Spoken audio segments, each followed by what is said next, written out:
Buenas noches, esto es Zona Franca, yo soy Daniel Pacheco. No quedan dudas de que el acuerdo con las FARC es aún el episodio más divisivo entre las élites políticas en este país, en Colombia. Un ejemplo reciente es el del episodio del documental La Negociación.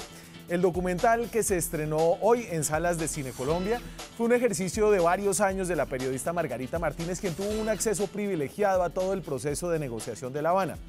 Así presentó en su tráiler uno de los pedazos más complejos de ese acuerdo, que de hecho no sucedió en La Habana, sino en la renegociación posterior, luego de la derrota del plebiscito. Los diálogos secretos en La Habana. El encuentro de enemigos de medio siglo. Nos veían como primates. No podemos dejar que los soldados y policías de Colombia sean tratados como terroristas. Ahí están los amantes de la guerra. Volver trizas ese maldito papel que llaman el acuerdo final con las FARC. Están más conectados con los terroristas que con el corazón del pueblo colombiano. El martes de esta semana, con el estreno de este documental a 2 días, el uribismo, encabezado por el expresidente Álvaro Uribe, lanzó una ofensiva pública pidiéndole a Cine Colombia que censurara el documental, que no lo pasara. Estaban indignados por ser caracterizados como enemigos de la paz.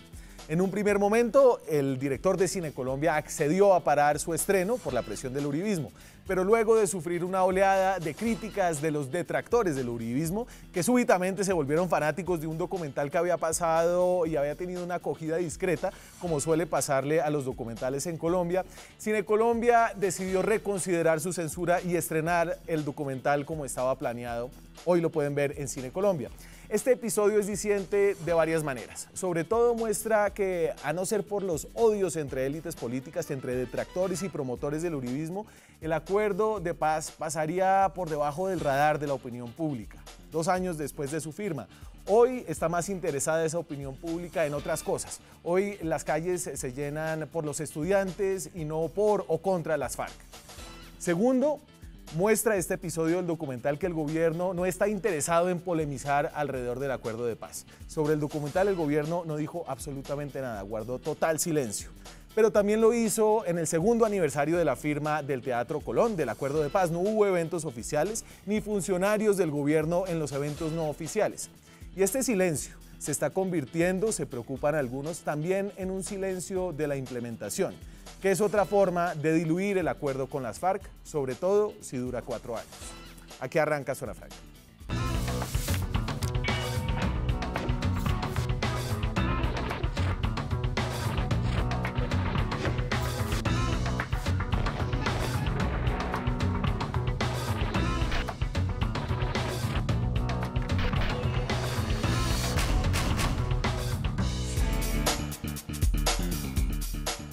Y a propósito de los más de 2 años de la firma del acuerdo del Teatro Colón, el 24 de noviembre del 2016, tengo un panel que habría sido impensable hace 2 años. Me acompaña esta noche el representante del Centro Democrático, Samuel Hoyos. Samuel, es un placer tenerlo acá. Daniel, gracias por la invitación, el placer es mío y es un gusto saludar a toda su audiencia. Y seguramente estar con el representante del partido FARC, Sergio Marín, que llega al Congreso por primera vez gracias a los acuerdos de La Habana, a las 10 curules a las que tienen derecho las FARC durante 2 periodos legislativos. Sergio, es un placer tenerlo acá de nuevo también. Gracias, Daniel, por la invitación, por estar de nuevo acá. ¿Y ustedes no se habrían podido sentar juntos hace 2 años?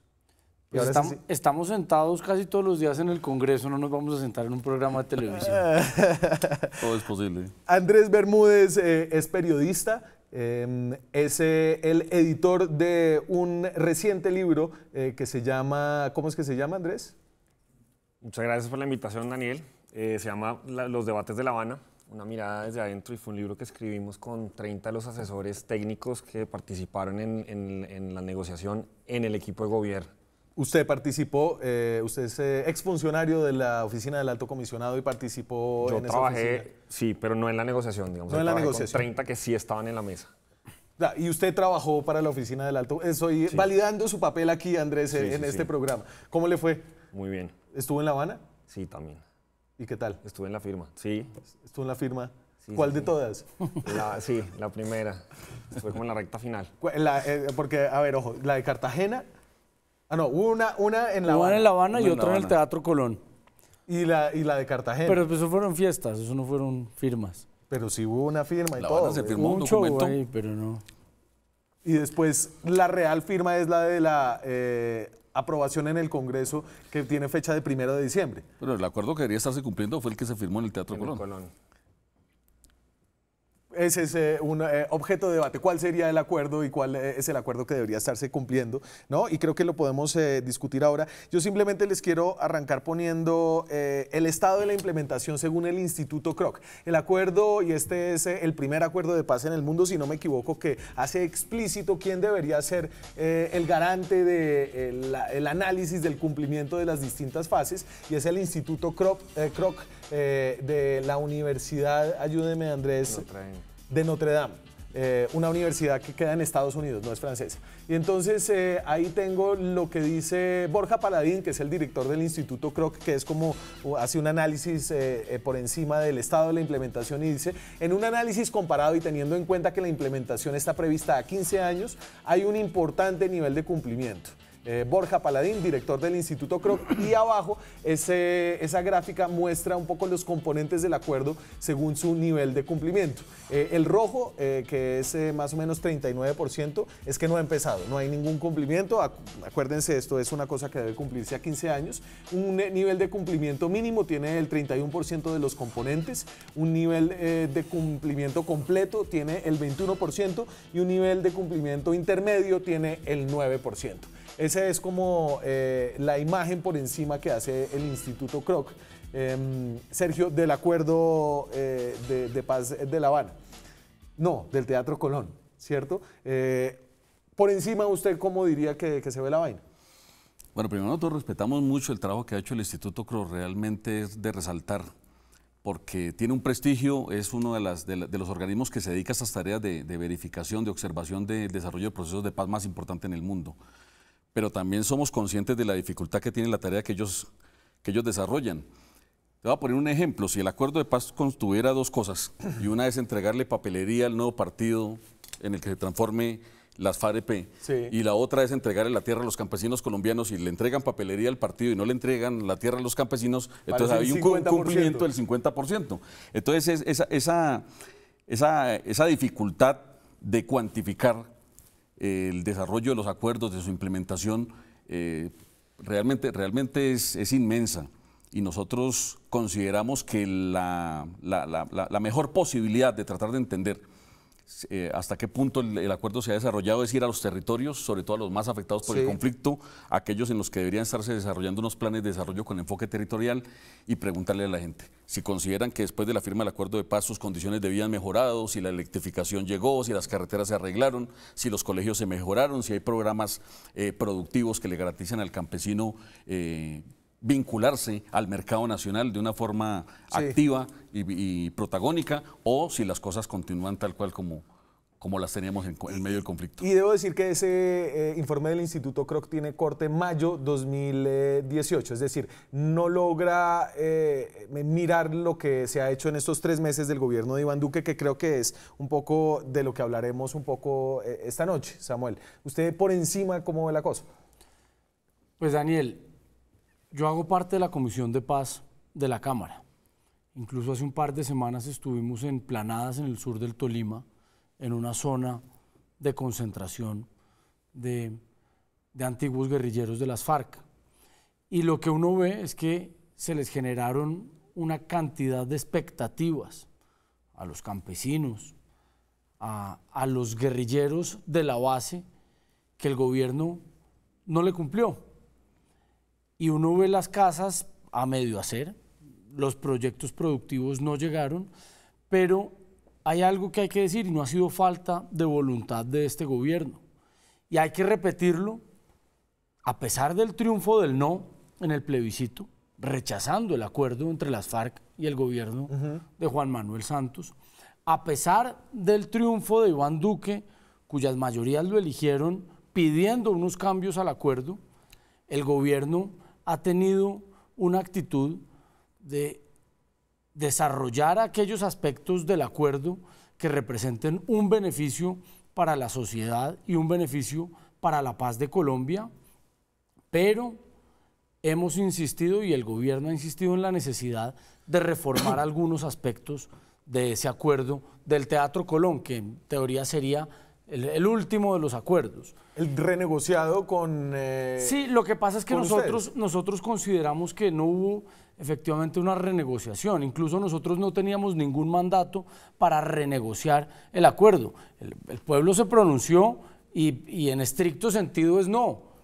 Ahora, en virtud de la paz de Colombia, en virtud de desmovilizar una guerrilla, pues cedimos y estamos dispuestos a aceptar algunas cosas, pero insistimos en la necesidad de hacer unas reformas. Por ejemplo, hay en curso un acto legislativo para que el narcotráfico y el secuestro no puedan tener conexidad con el delito político. En el futuro. Sí, hacia el futuro, pero evitando que se vuelvan a presentar situaciones pues, del pasado que a nuestro juicio y a juicio de la mayoría del pueblo colombiano son indeseables. O, por ejemplo, quienes hayan sido condenados por crímenes de lesa humanidad, pues que no puedan participar en política hasta tanto no se hayan sometido a unos procesos de justicia, inclusive dentro de la justicia transicional, en este caso. Y ahorita hablamos de eso, que no sé dónde está radicado, pero todavía no lo he visto, digamos, como en una iniciativa legislativa. Pero, Bermúdez, usted, su plante de arrancar.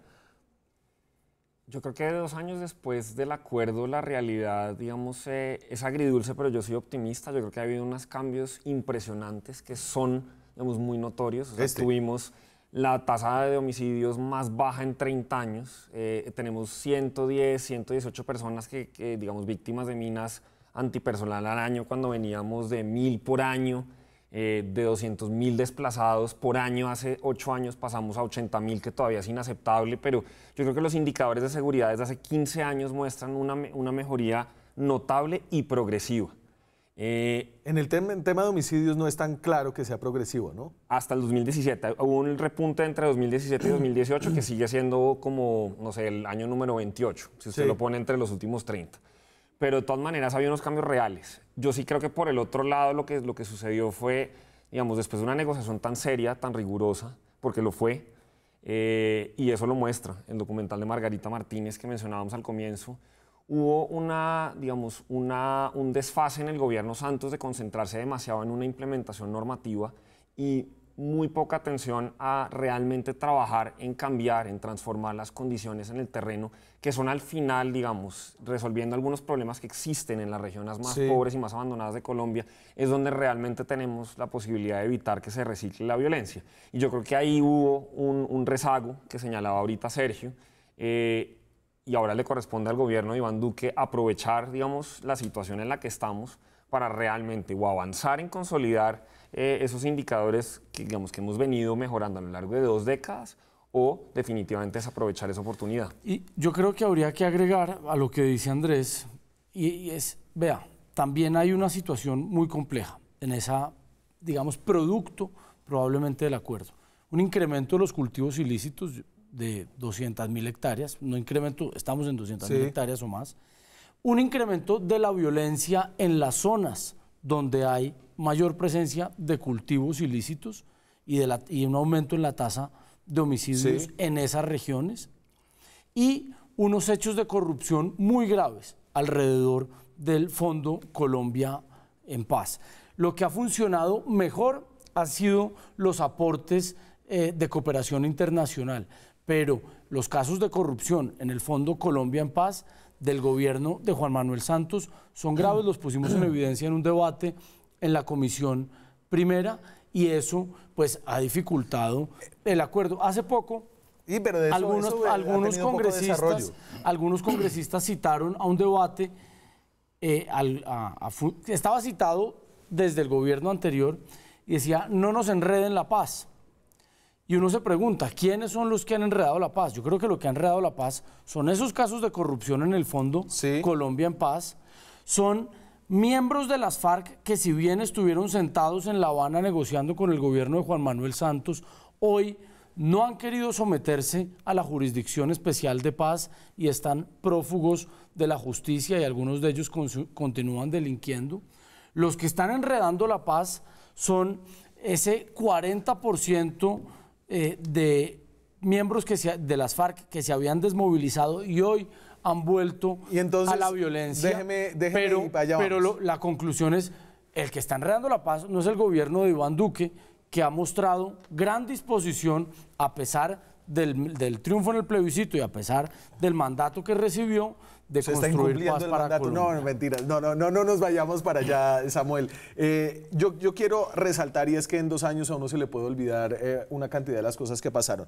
Este es tal vez el resultado y el componente del acuerdo de paz de mayor cumplimiento, y fue la dejación de armas de las antiguas FARC. Las FARC-EP hoy no existen como ejército armado, y no existen porque entregaron 8.994 armas, 38 toneladas de explosivos diversos, 11.000 granadas, 3.000 minas antipersonales, 1.700.000 municiones de diferentes calibres de armas ligeras, y esto 2 años después creo que no hay que perderlo de vista. Y yo creo que digamos que no fue una cosa fácil. Daniel, pero una pregunta rápido ahí. ¿Cómo hicieron las disidencias para rearmarse tan rápido si efectivamente habían entregado todas las armas? Eso es una pregunta que... Esa es una buena pregunta para que la respondan. Porque las armas en Colombia es muy fácil comprarlas.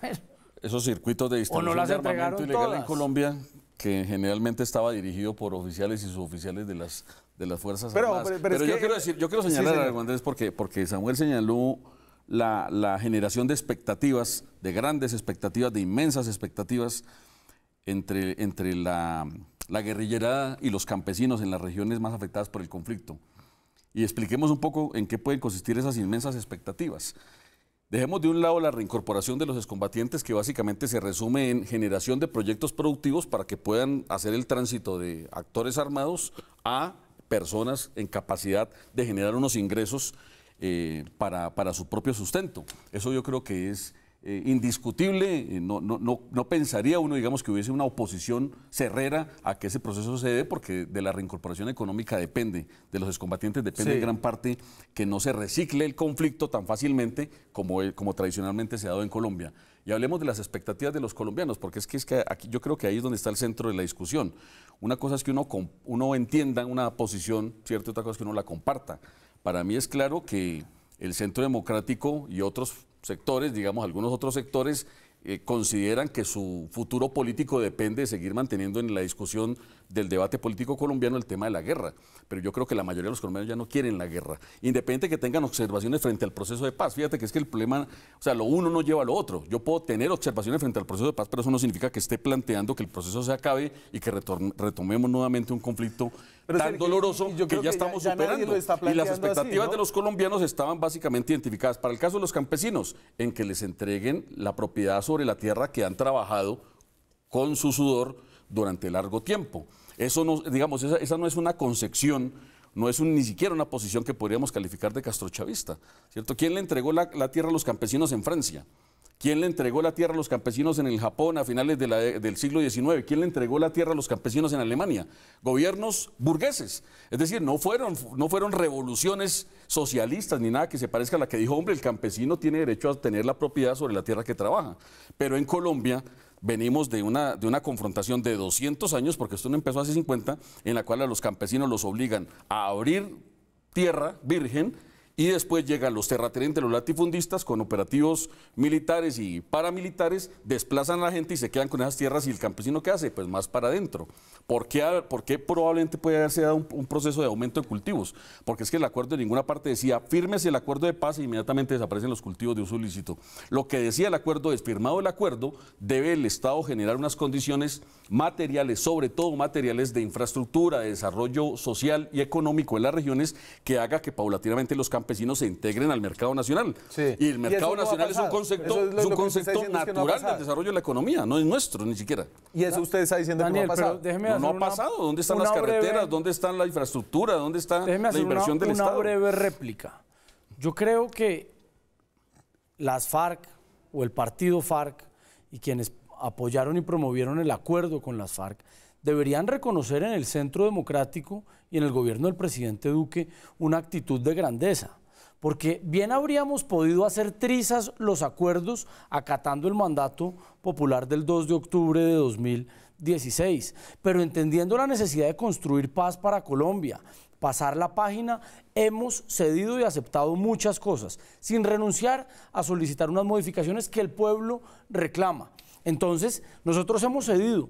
Las FARC y los promotores del acuerdo también deberían estar dispuestos a ceder y aceptar que hay que hacer unas modificaciones, no porque queramos la guerra, ni porque queramos acabar esto a punta de bala. Hacer trizas los acuerdos es hacer trizas al país, realmente, esa es la discusión. No es hacer trizas los acuerdos. Eso es retomar pero es hacer la guerra unas reformas respetando la voluntad del pueblo colombiano y en aras de construir paz. Es que yo creo que hay aspectos del acuerdo que pueden generar nuevas fuentes de violencia. Nosotros no nos oponemos a que le den tierra a los campesinos, pero nos oponemos a que se irrespete, por ejemplo, la propiedad privada. No nos oponemos a que se le quite la tierra a quienes han despojado a través de la violencia, pero nos oponemos a que la propiedad privada rural... ¿Por qué es propiedad privada la del latifundista y no es propiedad privada la del pequeño campesino? No, la del pequeño ¿por qué una sí puede ser respetada y la otra debe ser irrespetada? Toda la propiedad privada bien habida debe ser respetada.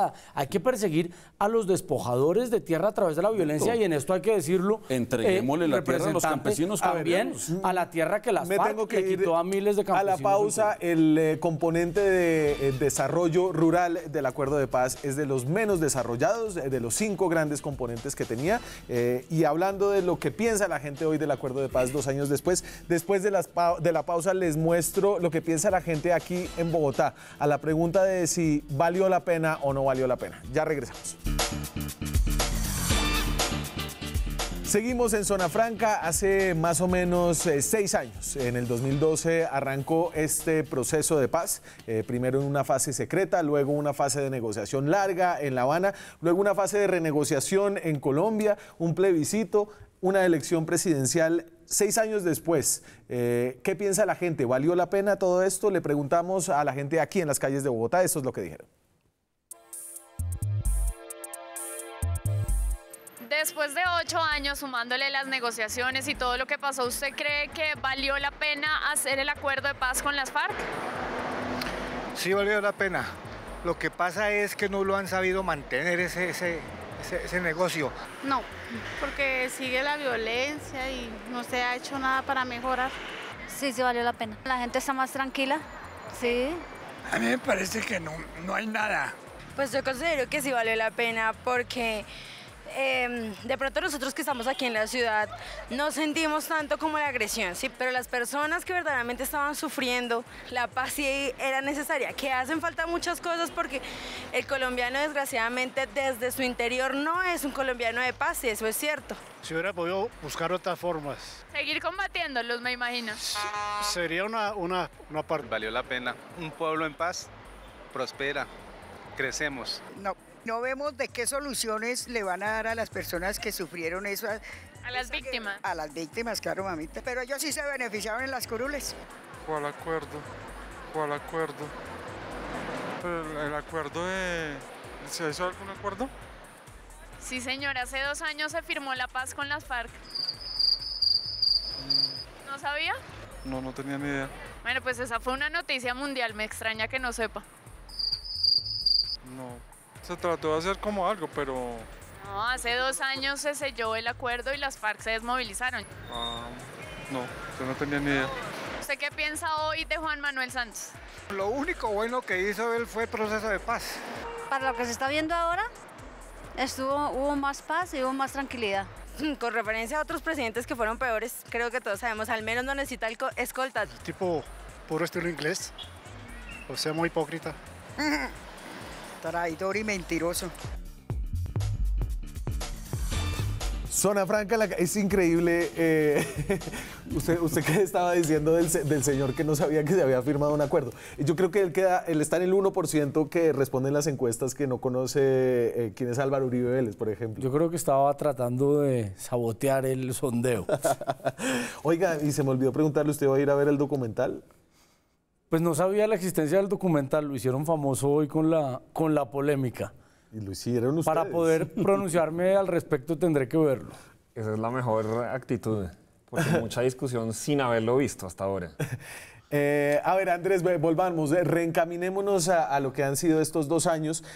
Aquí hay obviamente un debate acerca de lo que se ha implementado y lo que no se ha implementado, y es que creo que hay 2 visiones de ver este acuerdo, como una cosa meramente como la desmovilización, lo que había que darle a la FARC, cumplirle a los desmovilizados, pero los cambios un poco no estructurales, pero más amplios en el país que busca este acuerdo, ¿se están o no se están desarrollando en este gobierno? Yo creo que eso es lento, digamos, el proceso de una transición dura 15 a 20 años y eso es gradual y eso va a seguir siendo lento y yo creo que va. Lo que a mí me preocupa es que muchas de las discusiones, y lo estamos viendo hoy, digamos, todavía giran en torno a hace 2 años, al pasado. Y tienen que girar necesariamente en este momento. Estamos en el gobierno de Duque. Yo estoy de acuerdo con Samuel Hoyos en que hubo muchos errores de implementación en los 2 años, digamos, que le correspondió a Santos del proceso de paz, pero también estamos viendo errores frescos que están sucediendo en este momento. Y ese es el momento donde tendríamos que sonar las alarmas y poder corregirlos. Por ejemplo, el gobierno acaba de radicar en el proyecto de reforma de la Ley de Orden Público, se está inventando unas nuevas regiones que se van a llamar las CI, las Zonas Estratégicas de Intervención Integral, ¿cierto? Que básicamente permitan, digamos, escoger otras regiones del país con muchos problemas e invertir plata en ellos. Le está básicamente montando una competencia a los PEDET. Que los PEDET recuerden a la gente. Hay una diferencia, que el PEDET tiene un contenido civil muy importante. Pero lo que es fundamental de los PEDET es el hecho de que se escogieron usando las variables de que eran las regiones con mayores índices de pobreza, 1, menor presencia digamos, en las instituciones del Estado, 2, presencia de economías ilegales, incluyendo la coca, 3, y mayor número de víctimas. Digamos, están todos los criterios que fija el gobierno nuevo para escoger. Y lo que va a hacer es crear otras figuras distintas, diferentes, cuando en la mayor parte de los problemas, de hecho la mayor parte de la coca y la mayor parte del aumento que también mencionaba Samuel de homicidios, está en los municipios que están priorizados como PEDET. Y ahí, como nota al margen, a mí sí me parece que deberíamos ya de una vez ponernos de acuerdo en la cifra de coca que tiene el país, que es altísima, es la más alta de la historia, pero no es 200.000 como dicen con tanta frecuencia los políticos. Naciones Unidas. No, Naciones Unidas dice 172.000. Naciones Unidas, que tiene una medición que siempre son más bajas, son 170.000. Y Estados Unidos y el Departamento de Estado. Y ahí el Departamento de Estado se está redondeando con alguna... Pero vea, pero ahí ve muy rápidamente. ¿Qué hace Estados Unidos? Estados Unidos hace una muestra del 13% del territorio con satélites y la proyecta. Naciones Unidas hace un monitoreo del 100% del país. Y el mismo gobierno, lo dijo hace poquito Guillermo Botero, dice, la cifra oficial por la que se rige el gobierno colombiano es la de Naciones además Unidas. Es que la que nosotros pagamos, creo que, ¿no? Exacto. Porque somos los primeros que Bueno, 180.000 sigue siendo gravísimo y aterrador frente a 40.000 hectáreas que teníamos en el 2010. Frente 2012, al tema de los PEDET que menciona Andrés, yo creo que la iniciativa y la autonomía de los gobiernos para definir zonas que deben tener la intervención del Estado no puede estar supeditada al acuerdo. Los PEDETs hay que llevarlos a cabo, incluso estos planes que se están proponiendo en la prórroga de la Ley 418, que es la de orden público, también van a servir incluso para implementar los planes de los PEDET. La idea no es acabar con los PEDET y no son dos cosas contradictorias. Pero yo quiero insistir en algo, y acá no solo podemos exigirle al Estado la implementación, también hay que exigirle a las FARC. ¿Qué quiere exigirle Por a las ejemplo, FARC? ¿Dónde está el Paisa? ¿Dónde está Iván Márquez? Necesitamos respuesta frente a eso. Y a lo mejor hay personas de las FARC que efectivamente tienen voluntad de paz y a ellos hay que darles la oportunidad de reintegrarse a la sociedad si efectivamente... ¿Cómo que no a lo mejor, claro. Si pues está es muestra de ello. El señor Sergio Marina así lo mencioné en el debate. Pero las FARC también tienen que demostrar su compromiso como organización. Individualmente Marín. No, pero como organización en hacer una paz real y sostenible para Colombia. Y hay una cosa que me parece que es importante señalar acá.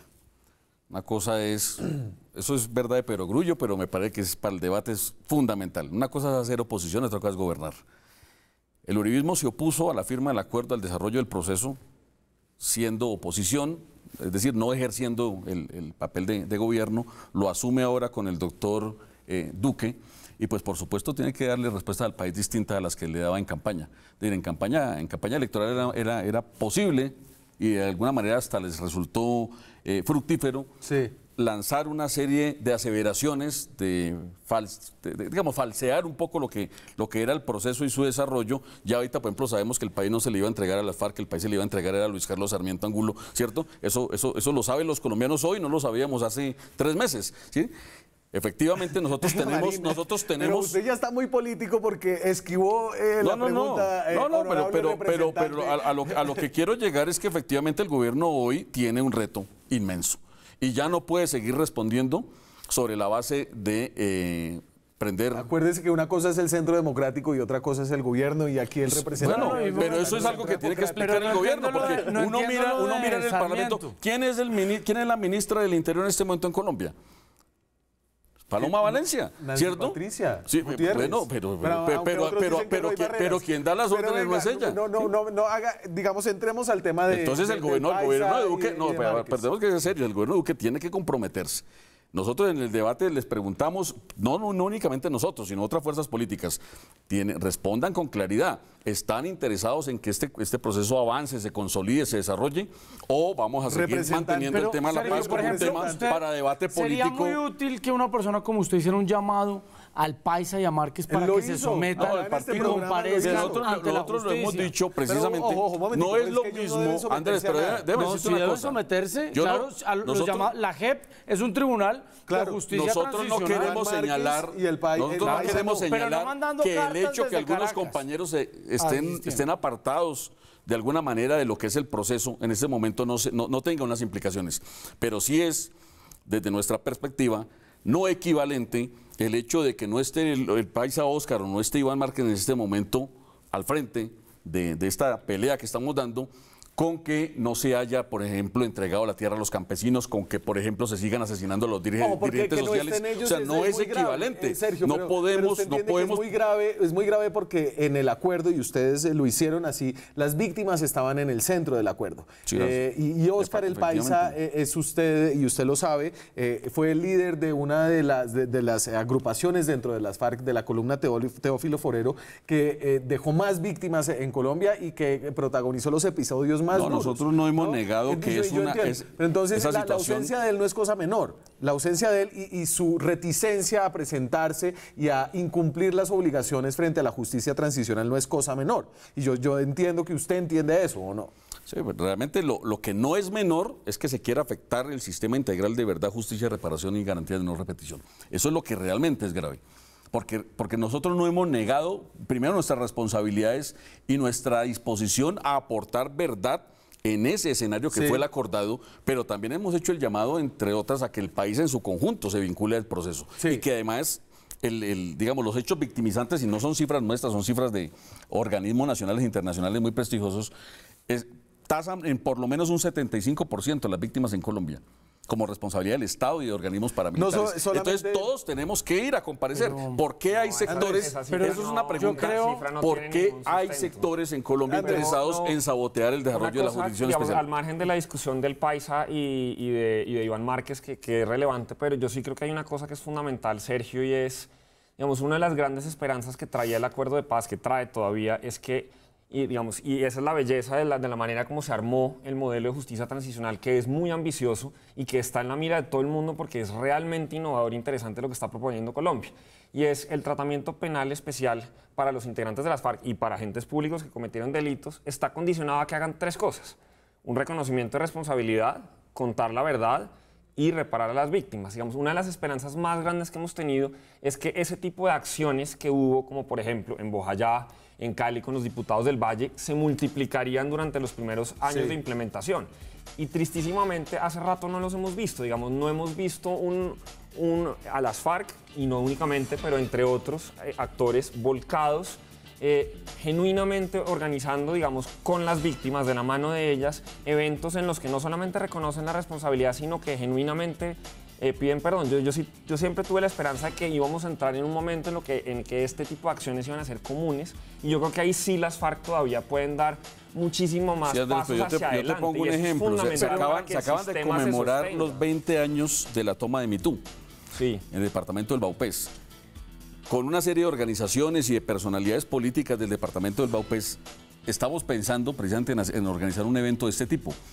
Qué bien que el Estado colombiano, que el gobierno colombiano actual garantizara condiciones para que viabilicen la realización de este tipo de actos. Pero con las uñas, tratar de desarrollar un evento en Mitú que tenga la contundencia de rescatar la memoria de lo que sucedió hace 20 años, que permita que todos los implicados pidamos perdón y le pidamos, reconstituyamos, digamos, esa comunidad. Con el representante Albán en la comisión primera, porque él decía que lo de Mitú había sido un enfrentamiento y fue una toma, una masacre a las 4 de la mañana. Entonces, lo que demuestra es que la disposición de paz y de contar la verdad es relativa. Y otra cosa, el problema no solo es de las FARC, el problema es de la JEP. Ahí tenemos varios funcionados, entre estos Marta Lucía Zamora, que la justicia los está investigando, incluso les quitaron la visa de Estados Unidos por beneficiar a miembros de las FARC, es decir, los miembros del tribunal de parte de las personas que tienen que juzgar. Marta Lucía, eso le quita toda Zamora, la credibilidad. Que no es ni magistrada. No, pero JEP, es la secretaria, es secretaria de la JEP. No es la secretaria general de la JEP, es la secretaria administrativa. Bueno, pero eso le resta credibilidad a esa institución. Que ir a la pausa, ya regresamos. 2 años después de la firma del acuerdo de paz en el Teatro Colón, hay visiones distintas acerca de lo que se ha logrado en este tiempo, incluso dentro de las mismas FARC, de la misma FARC. Está la visión de Iván Márquez. Esta es una carta que le envió a Jesús Santrich, quien está preso, y aquí resalto algunas frases. Lo que hoy llaman el acuerdo de paz no es el convenido por las partes en La Habana, es un horroroso Frankenstein santanderista. Si la JEP se concibió para todas las partes involucradas en el conflicto, ¿por qué excluyen de su competencia a los terceros que son civiles? Solo basta que la DEA invente un cargo para que surja el fantasma de la extradición fraudulenta, con lo que se hundiría la paz en el turbulento mar de la confrontación. Sigue Iván Márquez. Iván Márquez etal y sus alumnos, ahí está Óscar Montero, Aldinever Morantes, Edison Romaña, Albeiro Córdoba, Iván Ali, Enrique Marulanda, Iván Merchán y Roosevelt Martínez. Y cierra: Colombia debe despertar. Solo la nación en masa, con acciones de calle, podrá obligar al Estado a cumplir los acuerdos. La visión de Rodrigo Londoño es la siguiente. ¿Viene? Entonces, estas fueron las palabras en el evento aquí en Bogotá, que se hizo un evento no oficial, que se hizo sin participación de funcionarios del gobierno. Son múltiples y de diversa naturaleza los puntos pactados que se han ido implementando con el tiempo. Pero tanto el país como la comunidad internacional son testigos de las dificultades que hemos encontrado a todo momento. Frente a estas situaciones, nuestra actitud no es negativa. Somos revolucionarios, comprendemos la naturaleza de la lucha de clases. Sabemos que frente a eso la única y mejor alternativa es la lucha de los de abajo, su protesta, su movilización, su decisión de hacer cumplir lo acordado. Y sigue: no volveremos a las armas. Estamos profundamente convencidos de que hoy existen formas de lucha superiores. Vamos a demostrarlo. Bogotá, 26 de noviembre del 2018. Entonces, son dos formas que tienen algunas similitudes, pero, por ejemplo, Timo reconoce muchas cosas, es crítico y mantiene su compromiso irrevocable de no volver a las armas. Iván Márquez deja una duda acerca del retorno a la lucha armada y pone en duda, digamos, que la sinceridad de las instituciones para cumplir el acuerdo. Y esas son unas tensiones importantes 2 años después, Andrés. Yo creo que una de las cosas además que deja esta carta, a mí me deja pensando mucho es, y yo lo digo esto, a mí me tocó conocer a uno de los que firmó la carta, que se llama Iván Ali. A mí me tocó hacer la acreditación de los integrantes de las FARC en la zona veredal de Colinas, en el Guaviare, y Iván Ali después, digamos, se salió del proceso. Una de las lecciones más grandes que nos dejó la desmovilización de los paramilitares en Colombia es que tiene que haber, y esto lo sabe, digamos, porque lo trabajó desde la Agencia de Reintegración, una estrategia real y diferenciada de reincorporación para los mandos medios. Sí. La prueba está en que de esos, digamos, de las BACRIM, más o menos el 12% de la gente que terminó en las BACRIM, que se desmovilizó de los paras terminó en las BACRIM, pero 53% de los comandantes de las AUC. Es decir, se necesitan distintas estrategias complementarias de reincorporación y eso, sí, digamos, eso que no comenzó con pie derecho durante el gobierno de Santos es uno de los retos más grandes e incluso uno de los riesgos de seguridad nacional más grandes a los que se enfrenta el gobierno ahorita de Duque. A mí me parece que esa es una de las cosas que podrían estar haciendo ya y pensando, pero están todavía perdidos en el tema de reincorporación. Y Marín, y aquí volvemos al tema del Paisa, pero desde otro lado, y es cómo han enfrentado las dificultades innegables del acuerdo distintas personas dentro de la organización. Pues fíjate que hablando de eso, era noticia hoy que en Miravalle se instaló, no sé exactamente cuál es el nombre técnico de esto, un aparato, yo no lo conocía, que produce energía como el tornillo hidráulico, ¿sí? En la complementariedad, digamos, de la profundización de la noticia, todo eso ya salían otras en las que decían que es el primer tornillo hidráulico en América Latina. Sí. Pues así es como, o sea, si queremos señalar cuáles son las diferencias, digamos, de apreciación de lo que está pasando, efectivamente el problema no está en la caracterización del asunto. En general todos estamos de acuerdo que esto no va al ritmo que se quisiera, que todos desearíamos que fuera más rápido, que nadie estaba pensando que a 2 años ya todo se había concluido. Todos sabíamos que esto iba a ser un proceso, sabemos que va a ser un proceso largo de probablemente unos 15 años, qué sé yo, 20 años. Hay países que llevan bastante tiempo de firmado el acuerdo y todavía están tratando de desarrollarlo. Sí, estamos acá precisamente, porque lo que se trata es de generar más tornillos hidráulicos, ¿sí? De lo que se trata es de generar en torno a las comunidades y con las comunidades procesos, proyectos que le den a la gente la idea de que la paz sí nos permite avanzar, pero sobre la base de seguir denunciando con claridad que el gobierno tiene una inmensa responsabilidad en esto, que no la está asumiendo. Daniel, yo creo que nosotros siempre insistimos en la necesidad de un acuerdo en otros términos distintos a este. Miremos al futuro, Samuel. Pero hemos demostrado nuestra disposición de construir hacia el futuro. No renunciamos a las observaciones que hemos hecho. Vamos a insistir en algunas modificaciones, no para acabar ni hacer trizas los acuerdos, pero sí para hacer un acuerdo más realista y un acuerdo que sí nos permita dar pasos en la dirección correcta. La reunión que no se logró dar antes de la firma del acuerdo en su renegociación se logró en el Congreso de la República, una reunión con todos los miembros del estamento político colombiano, incluido la FARC.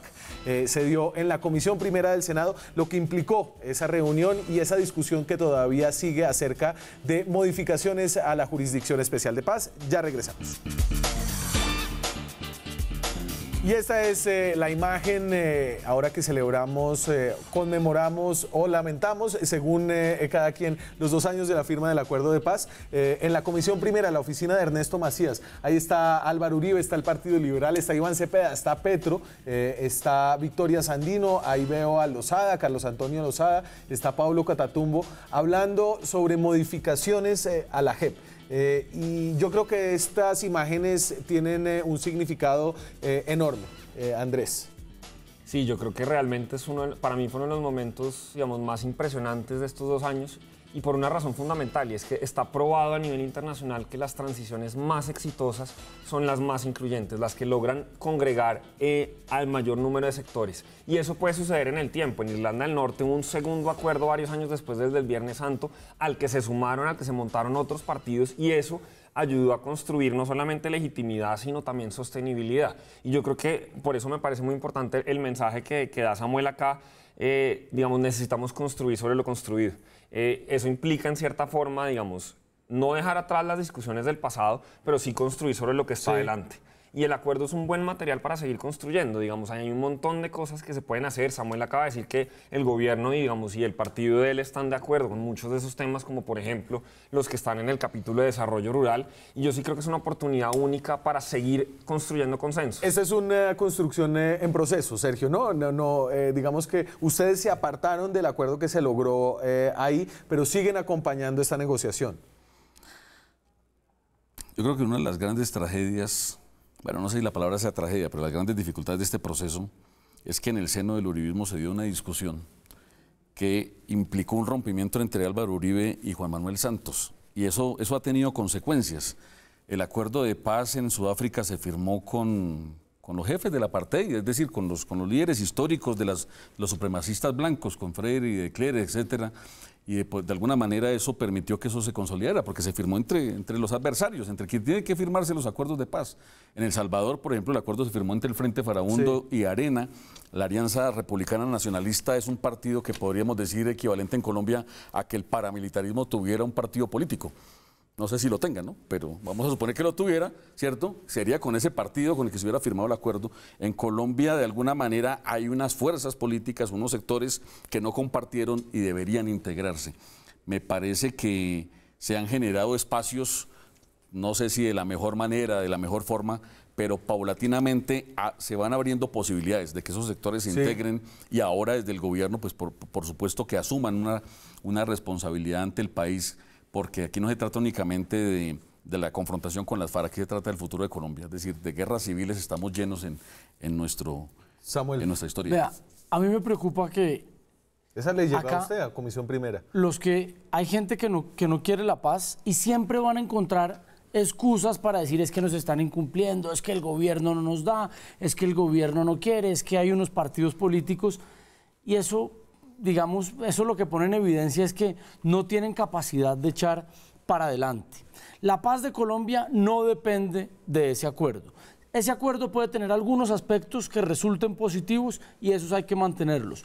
Los que no, hay que modificarlos. Nosotros hemos demostrado esa disposición, pero esperamos también disposición del otro lado a aceptar modificaciones que nos permitan seguir avanzando en la construcción de una paz. Pero el acuerdo tiene una cláusula que es que se cumpla lo pactado y se interprete lo que fue aprobado en La Habana por un presidente que es el jefe del Estado colombiano, ¿no? Daniel, pero yo creo que no hay, en democracia no hay cláusulas pétreas y no hay nada que pueda comprometer, nada por encima de la voluntad del pueblo colombiano. Entonces, el gobierno de Iván Duque, de buena fe, con disposición a construir hacia futuro, ha aceptado unas cosas, pero nada lo obliga.